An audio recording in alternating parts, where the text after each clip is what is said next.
তো হ্যালো বন্ধুরা, এখন আমরা আছি কিষানগঞ্জে।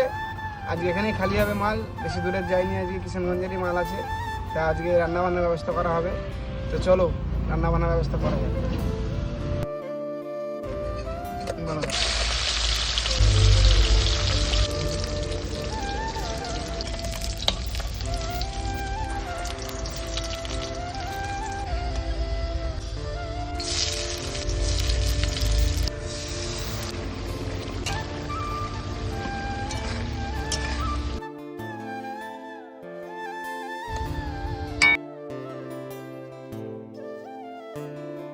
মাছ আমাদের হয়ে গেছে রেডি।